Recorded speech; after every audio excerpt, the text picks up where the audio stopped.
নমস্কার বন্ধুরা, তোমরা সবাই কেমন আছো? আশা করি সকলে খুবই ভালো আছো। পম্পা সিম্পল কুকে আমার সকল বন্ধুদেরকে স্বাগত জানাই। বন্ধুরা, প্রতিদিনের মতো চলে এলাম আজকে অত্যন্ত লোভনীয়, বাড়ির সবার পছন্দ হবে এমন একটি রেসিপি শেয়ার করতে, যেটা হলো একটি আম দিয়ে আমের কেকের রেসিপি শেয়ার করব। ঝটপট শেয়ার করব বন্ধুরা। একটা লাইক দিয়ে ভিডিওটা সম্পূর্ণ দেখার অনুরোধ রইল। একবার দেখলে যে কেউ বানিয়ে নিতে পারবে। তাহলে চলো কথা না বাড়িয়ে রেসিপিটি শুরু করছি। আজকের রেসিপির জন্য সবার প্রথমে নিয়েছি এখানে একটা মিক্সিং জার। আর এই মিক্সিং জারের মধ্যে দেখো বন্ধুরা, চায়ের কাপের মাপ ধরে আমি এখানে নিয়ে নিচ্ছি হাফ কাপ চিনি। আর আজকে সব উপকরণ আমি ওই চায়ের কাপের মাপ ধরে নিয়ে নেব। তো হাফ কাপ চিনি ব্যবহার করলাম, তবে মিষ্টিটা তোমরা যে যেভাবে পছন্দ করো ঠিক সেই বুঝেই নিবে, একটু বাড়িয়ে কমিয়ে তোমরা নিতেই পারো। এবার ঢাকনা চাপা লাগিয়ে চিনিটাকে কিন্তু শুকনো অবস্থায় গুঁড়ো করে নেব। এখন বন্ধুরা চিনিটা গুঁড়ো করে নিয়ে ফিরে এলাম। এবার এটাকে আমি এক সাইডে সরিয়ে রেখে দিচ্ছি। এবার একটা বড় মিক্সিং বোল নিয়ে নিয়েছি। বোলের মধ্যে দেখো বন্ধুরা নিয়েছি একটা ডিম। ডিমটাকে ফাটিয়ে এর মধ্যে দিয়ে দিলাম। এরপরেই দিয়ে দিচ্ছি ডিমের মধ্যে আগে থেকে যে চিনিটা গুঁড়ো করে রেখেছিলাম, গুঁড়ো করা চিনিটা এর মধ্যে দিয়ে দেব। এবার ভালো করে একটা হ্যান্ড উইক্স দিয়ে চিনি আর ডিমটাকে ভালো করে একটু মিশিয়ে নিতে হবে। আমি এখানে প্রায় 2 থেকে 3 মিনিট মতো খুব ভালো করে মিশিয়ে নেব, যতক্ষণ না পর্যন্ত একটা ক্রিমের মতো করে তৈরি হচ্ছে। বন্ধুরা, আমি এখানে চিনিটা গুঁড়ো করে ব্যবহার করছি। তোমরা যদি চিনিটা না গুঁড়ো করো তাহলে তোমরা এখানে গোটা চিনিটাও ব্যবহার করতে পারো। এইভাবে ডিমের মধ্যে দিয়ে মিশিয়ে নিতে পারো, তবে হ্যাঁ সময়টা একটু বেশি লাগে সেক্ষেত্রে। তো বন্ধুরা, আমি কিন্তু এখানে প্রায় 5 মিনিটের মতো ফেটিয়ে নিয়েছি। তার কারণেই ক্রিমের মতো করে তৈরি হয়েছে। একটু সময় নিয়ে এইভাবেই তৈরি করে নিতে হবে। আমি একটু তুলে দেখাচ্ছি, ঠিক এইভাবে করে। তো এবার আমি তোমাদের দেখাই। এখানে আমি দেখো 1 কাপ আম নিয়েছি। এটা কিন্তু আমাকে আগে পেস্ট করে রাখতে হতো, তো কোনো ব্যাপার নেই। আমি এবার ওই মিক্সিং জারের মধ্যে দিয়ে পেস্ট করে নেব, যেটাতে আমি চিনি গুঁড়ো করেছিলাম। ওই একই কাপের 1 কাপ টুকরো করে আম নিয়ে নিয়েছি। এবার এখানে একটা মিডিয়াম সাইজের আম ব্যবহার করেছি। খুব বেশি কিন্তু বড় আম নিতে যাবে না, কারণ এখানে আমি যে পরিমাণ ব্যবহার করছি সব কিছু উপকরণ, এতে খুব বেশি আম কিন্তু লাগবে না। তো ঢাকনা চাপা লাগিয়ে খুব ভালোভাবে একটা পেস্ট করে নিয়ে ফিরে আসছি। এবার ডিম আর চিনির মিশ্রণের মধ্যে আমি এখানে দিয়ে দিচ্ছি ওই একই চায়ের কাপের 3 ভাগের 1 ভাগ রিফাইন্ড অয়েল। একদম সামান্য একটু লবণ দিয়ে দিলাম, 1 চিমটির মতো দিয়ে ভালো করে তেল আর লবণটা এই ব্যাটারের সঙ্গে মিশিয়ে নেব। তো সব কিছুই ভালো করে মিশিয়ে নেওয়া হয়ে গেছে। এখন আমি দেখো বন্ধুরা দিয়ে দিচ্ছি ওই একই কাপের মানে চায়ের কাপের মাপ ধরে 1 কাপ সুজি। আর দিয়ে দিচ্ছি বন্ধুরা ময়দা। আর ময়দাটা দেখো বন্ধুরা হাফ কাপের থেকেও কম নিয়েছি, মানে এখানে ওই কাপের 3 ভাগের 1 ভাগ এখানে ময়দা দিয়ে দিলাম। যতটা পরিমাণ তেল দিয়েছিলাম ঠিক ততটাই পরিমাণ এখানে ময়দা ব্যবহার করলাম। ময়দার জায়গায় তোমরা আটাও ব্যবহার করতে পারো। এবার সব কিছু খুব ভালো করে মিশিয়ে নেব। আমি এখানে ডিমের ব্যবহার করেছি। যারা ডিম পছন্দ করো না বা নিরামিষভাবে বানাতে চাইছো, ডিমের জায়গায় তোমরা এখানে 3-4 চামচ মতো টক দই ব্যবহার করতে পারো, তাহলেও দেখবে একদম পারফেক্টভাবে এই কেকটা তৈরি হবে। এই পাকা আমের সিজনে একবার হলেও বাড়িতে এই কেকটা বানিয়ে দেখবে বন্ধুরা, ভীষণ ভালো লাগে। বাড়ির বড় থেকে ছোট খুবই পছন্দ করবে। খুবই সহজ বানানো, একবার দেখলে যে কেউ অনায়াসে বানিয়ে নিতে পারবে, কোনো রকম ঝামেলা নেই। আমার চ্যানেলে আসা আজকে নতুন বন্ধু পুরনো বন্ধু সবাইকে স্বাগত। তোমাদের জন্য অনেকটা ভালোবাসা বন্ধুরা। রেসিপিটা সম্পূর্ণ দেখার সবার কাছে অনুরোধ রইল। আর রেসিপি ভালো লাগলে অবশ্যই একটা লাইক আর তোমাদের একটা মতামত অবশ্যই আমাকে জানিয়ে যাবে। আর কে কোথা থেকে আমার ভিডিওটা দেখছো জানিয়ে যাবে বন্ধুরা, তাহলে আমি ধন্যবাদ জানাতে পারবো। আমার ভীষণ ভালো লাগে তোমাদের সুন্দর সুন্দর কমেন্ট পড়তে। আমি নতুন নতুন ভিডিও বানানোর অনেকটা উৎসাহ পেয়ে থাকি। তো দেখো খুব ভালো করে মেশানো হয়ে গেছে।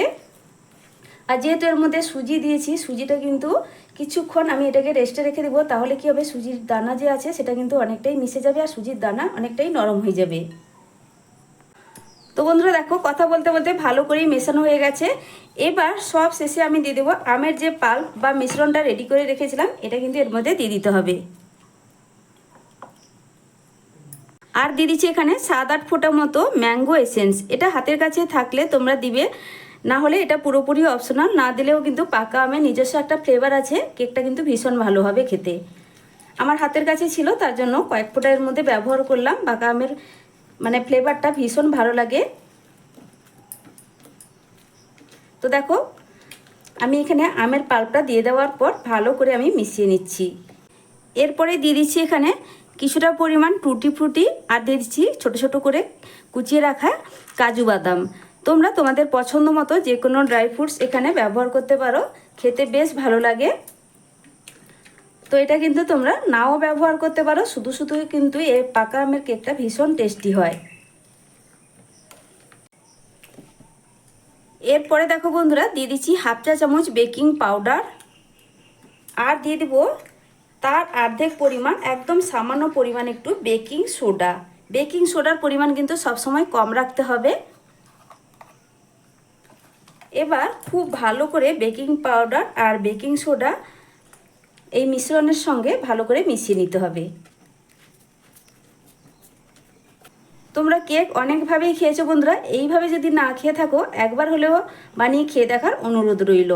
তারপর না হলে আমাকে কমেন্ট করে জানাবে তোমাদের। তোমরা এখানে যে কোনো বাটি ব্যবহার করতে পারো কেক বানানোর জন্য, এমনকি তোমরা কেকের মোল্ড থাকলেও কেকের মোল্ডে কেকগুলো তৈরি করে নিতে পারো। এবার এই ব্যাটারের বোলটা আমি এক সাইডে সরিয়ে রেখে বাটিগুলো রেডি করে নেব, যেটাতে আমি কেকগুলো রেডি করব। তো বন্ধুরা দেখো আমি মিডিয়াম সাইজের 3টে বাটি, সমান সাইজের 3টে বাটি নিয়ে নিয়েছি। এবার এই বাটিগুলোকে প্রথমে কিন্তু ভালো করে একটু অয়েল ব্রাশ করে দিতে হবে।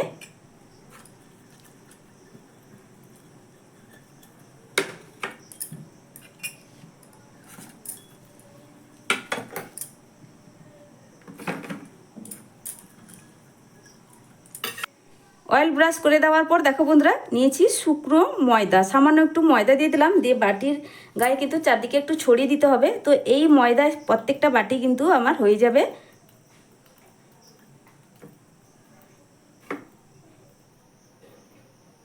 তো দেখো এইভাবে কিন্তু বাটির গায়ে চারদিকে আমি লাগিয়ে নিয়েছি। একটা বাটি হয়ে যাওয়ার পর বাকি যে এক্সট্রা ময়দা অন্য বাটিতে দিয়ে দিলাম, দিয়ে চারদিকে দেখো এইভাবে ছড়িয়ে দিচ্ছি।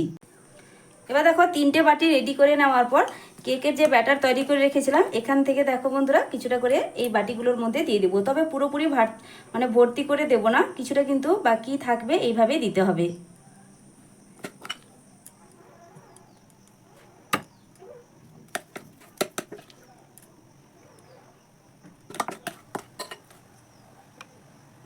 তো বন্ধুরা দেখো 3টে বাটি কিন্তু এখানে পুরোপুরি রেডি হয়ে গেছে। আর বাটিগুলোকে একটু ট্যাপ ট্যাপ করে দিব যাতে খুব ভালোভাবে ব্যাটারটা সেট হয়ে যায়।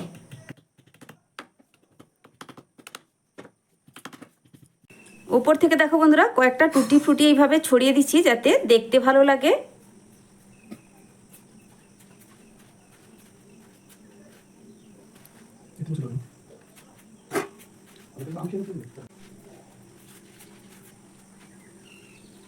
বাটিগুলো একদম রেডি করে নিয়েছি। এবার চলো ঝটপট বাটিগুলো বসিয়ে দিই। এবার দেখো বন্ধুরা গ্যাসে একটা কড়াই প্রিহিট করার জন্য বসিয়ে দিয়েছিলাম, হতে সময় দেব 25 থেকে পুরো প্রিহিট হয়ে গেছে। উপরে থেকে একটা ঢাকনা চাপা দিয়ে দিয়েছিলাম হয়ে যাবে। তবে বন্ধুরা কিন্তু আমি সরিয়ে নেব। গ্যাসের ফ্লেম রাখবো আমি হাইতে 5 মিনিট। তারপরে এখানে আমি 20-22 মিনিট মতো গ্যাসের ফ্লেমটা মিডিয়াম টু লোয়ের মাঝখানে রেখে দেব। তারপরে ফিরে আসছি। কেকের যে বাটিগুলো রেডি করে রেখেছি বাটিগুলো এবার বসিয়ে দেব।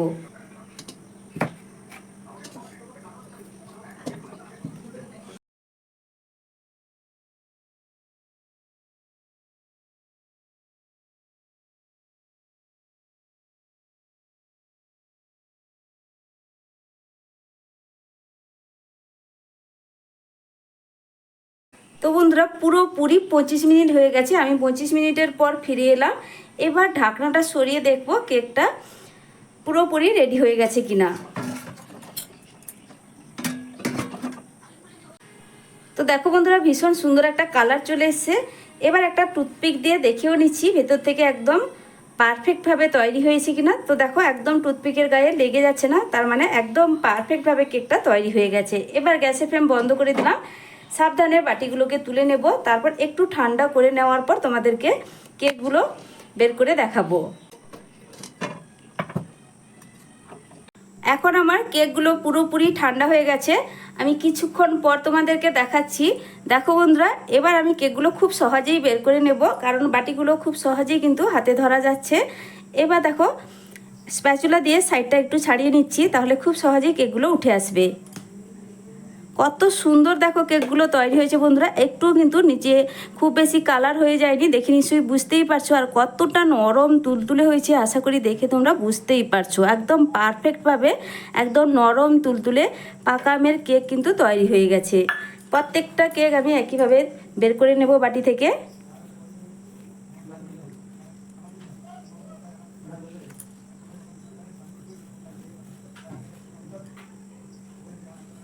তো বন্ধুরা, আমার এই আজকের পাকা আমের কেকের রেসিপি তোমাদের কাছে কেমন লাগলো অবশ্যই কমেন্ট করে জানাবে। ভালো লাগলে লাইক শেয়ার সাবস্ক্রাইব করে আমার পাশে থাকবে, আর অবশ্যই বাড়িতে বানিয়ে খেয়ে দেখবে বন্ধুরা। তো বন্ধুরা দেখো কতটা লোভনীয় লাগছে কেকগুলো দেখতে, যতটা সুন্দর দেখতে আর খেতে ভীষণ টেস্টি হয়, আর কতটা নরম তুলতুলে। একটা কেক আমি কেটেও দেখাচ্ছি, অবশ্যই বাড়িতে বানিয়ে খেয়ে দেখবে। তারপর বন্ধুরা আমাকে কমেন্ট করে জানাবে কেকটা তোমাদের ঠিক কেমন হলো। তো বন্ধুরা আজকের মতো আসছি, ফিরে আসবো নতুন এক রেসিপি নিয়ে। তোমরা সকলে ভালো থেকো, সুস্থ থেকো। এতক্ষণ পর্যন্ত ধৈর্য ধরে আমার রেসিপিটি দেখার জন্য অসংখ্য অসংখ্য ধন্যবাদ আমার সকল বন্ধুদেরকে। আর নতুন বন্ধুরা রেসিপি যারা দেখলে, রেসিপিটি যদি আমার ভালো লেগে থাকে তাহলে আমার চ্যানেলটা ঘুরে দেখতে পারো। যদি আমার চ্যানেলের রেসিপিগুলো তোমাদের পছন্দ হয় চ্যানেলটি সাবস্ক্রাইব করে রাখতে পারো। আর সাবস্ক্রাইব করলে বন্ধুরা পাশে থাকা বেল আইকনটা প্রেস করে রাখবে, নতুন ভিডিও ছাড়ার সাথে সাথেই নোটিফিকেশান তোমাদের কাছে পৌঁছে যাবে। তাহলে সকলে ভালো থেকো বন্ধুরা, আজকের মতো আসছি, টাটা।